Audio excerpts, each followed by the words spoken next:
மயிலாடுதுறை மாவட்ட மதுவிலக்கு அமலாக்க பிரிவில் டிஎஸ்பியாக திரு சுந்தரேசன் பணிபுரிந்து வருகின்றார். அவருக்காக ஒரு ஏசி பொருத்தப்பட்ட ஒரு பொலிரோ வாகனம் பணி செய்வதற்காக வழங்கப்பட்டிருந்தது. சில முக்கியமான பாதுகாப்பு ஏற்பாடுகளுக்காக அந்த வாகனம் தரப்பட்டு 11/7/2025 அன்று அவருக்கு ஏசி பொருத்தப்படாத மற்றொரு வாகனம் அவருக்கு அளிக்கப்பட்டது. அதன் பிறகு நான் 16ஆம் தேதி அவரை நேரிலேயே அழைத்து இது பாதுகாப்பு செக்யூரிட்டி ஏற்பாடுகளுக்காக இந்த வாகனம் வாங்கப்பட்டுள்ளது, மீண்டும் இது டெம்பரரி தான், தற்காலிகமானதான், பந்தோபஸ்து முடிஞ்சதுக்கு அப்புறமா உங்களுக்கு ஏற்கனவே பயன்படுத்தப்பட்ட வாகனமே அளிக்கப்படும் என்று அவரிடம் நானே நேரில் கூப்பிட்டு சொல்லியிருந்தேன். அதன் பிறகு இன்று அந்த வாகனமும் அவர் ஏற்கனவே பயன்படுத்தப்பட்ட வாகனம் அளிக்கப்பட்டுள்ளது. இதுவரையுமே அவர் நான் கொடுத்திருந்த அந்த நான் ஏசி இல்லையா அந்த வாகனத்தை அவருடைய கட்டுப்பாட்டில் தான் அந்த வாகனமும் இருந்தது. இப்ப இந்த மதுவிலக்கு அமலாக்க தொடர்பாக அனைத்து நடவடிக்கைகளும் எடுப்பது இபிசிஐடி மற்றும் இருவருடைய கூட்டு முயற்சி தான். எல்லாருமே சேர்ந்துதான் இந்த பணிகளை செய்து வருகின்றோம்.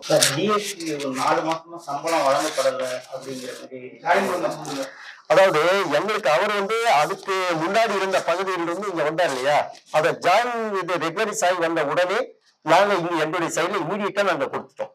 அவரது எப்ப வந்ததோ அவரது ரெகுலரைஸ் ஆகி இது வரைக்கும் நாங்க சம்பளம் போட்டோம், ப்ரீவியஸா ஒர்க் பண்ண இடத்துல இது வரைக்கும் நாங்க சம்பளம் போட்டுட்டோம், இந்த தேதியிலிருந்து நீங்க கொடுங்க அப்படின்னு சொல்லியிருந்தாங்க. அது வந்த உடனே நாங்க சம்பளம் போட்டு நாங்க கொடுத்துட்டோம்.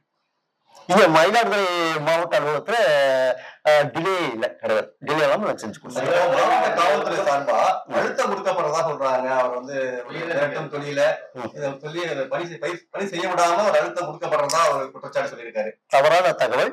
அதுதான் சொல்றேன், இதுல பர்சனலா பார்த்துட்டு இந்த செக் போஸ்ட் எல்லாமே அரேஞ்ச் பண்ணிட்டு அதை பிஇ லோக்கல் எல்லாருமே சேர்ந்து அந்த பணியில இன்னுமே ஈடுபட்டு வருகிறார்கள்.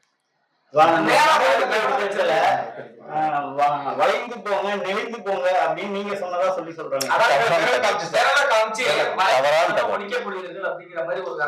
தவறான தகவல். கமிஷன்ல ஒர்க் பண்ணும்போது அவருக்கு அங்கிருந்தே கொடுக்கப்பட்ட அழுத்தம் இப்போ வரைக்கும் தொடர்ந்துகிட்டு இருக்குங்கிற மாதிரி அவர் சொல்லியிருக்காரு சார்.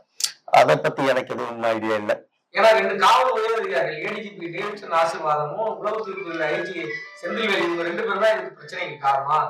அவங்க கூட எஸ்பி இன்ஸ்பெக்டர் நீதி விசாரணை வேணும் அப்படிங்கிற மாதிரி ஒரு கருத்தை சொல்லியிருக்காரு. தவறான தகவல். அவர் அந்த குற்றச்சாட்டு வைக்கிறார் சார். என்ன காரணம் வாழ்ந்துட்டு அவருடைய பர்சனல் காரணம், அவருடைய பர்சனல் காரணத்துக்காக கொடுத்தாரு. அதுக்கப்புறம் அவரே நாங்களும் அது எல்லாமே என்ன முறையான நடவடிக்கைகள் எடுக்கப்பட்டு வந்தது. ஆனா அவரே அதை நான் வாபஸ் வாங்கிக்கிறேன் அப்படின்ட்டு அவரே வாங்கிட்டா வாபஸ். செயல்பாடு ஒட்டுமொத்தமா எப்படி இருக்கு மயிலாடுதுறை மாவட்டத்தை பொறுத்த வரைக்கும்? அது இப்ப வேணாமே, அது தனிப்பட்ட முறையில் இந்த செயல்பாடுகள் இப்ப வேண்டாம். சரி சார், இப்போ இவர் பிரஸ் மீட் செய்தியாளர் சந்திச்சிருக்காரு. இதுக்கு பிறகு மாவட்ட நிர்வாகத்தோட நடவடிக்கை என்னவா சார் இருக்கும்? அதாவது பிரஸ் மீட் வைக்கிறோம்னால பேசுறோம்னால அதுக்கு சில நடத்தை விதிகள் இருக்கின்றன, அதையெல்லாம் நாங்க ஸ்டடி பண்ணிட்டு இருக்கோம். நாங்க சார் அவரு சஸ்பெண்ட் ஆனாலும் பரவாயில்ல, நான் இந்த குற்றச்சாட்டு நேரடியா சொல்றேன் அப்படின்னு ஒரு மிகப்பெரிய அழுத்தத்தோட மாவட்டத்தோட பேசினாரு.